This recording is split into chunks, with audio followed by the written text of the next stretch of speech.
ang malinaw Yes, po ma'am. ngayon, ASEC, meron na mga nakapagpasa po sa inyo for this trust mark.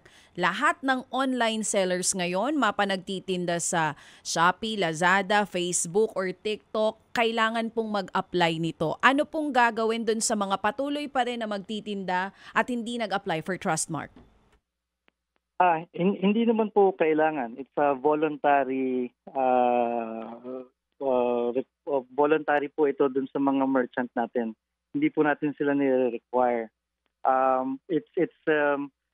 Nagsisignify lang po ito dun sa public, sa mga consumers natin na ito pong merchant willing to disclose kung paano siya kontakin, kung paano siya habulin, kung saan, Mm. kung meron pong concern ng consumer. O, ayan ang magandang nalinaw nyo po ngayon. Hindi ito Opo. mandatory. Nasa sa isang online shop yan. Kung gusto niya na yung mga bumibili sa kanya makita na kami may trust mark kami from DTI. Oo. Opo, Mm. pero ano nga po, kagaya nga po nung pandemic, marami pong namimili. Mhm.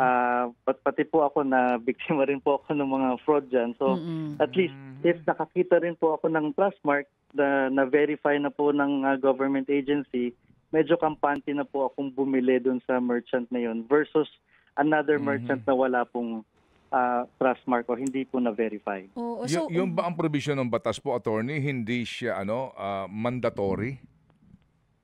Yes sir, hindi po mandatory. Mm. Okay, and again, atin lang kinaklaro, ano ang authentication process doon sa trustmark na ito na hindi naman po mapepeke? Okay po.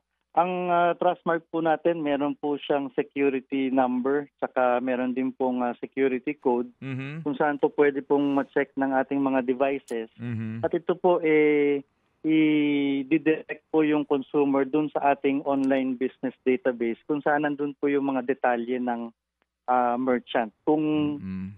marami po kasing gumagaya or naglalagay lang po ng mga QR code at security number, but Mm. ito po hindi po dinidirect sa isang verified list.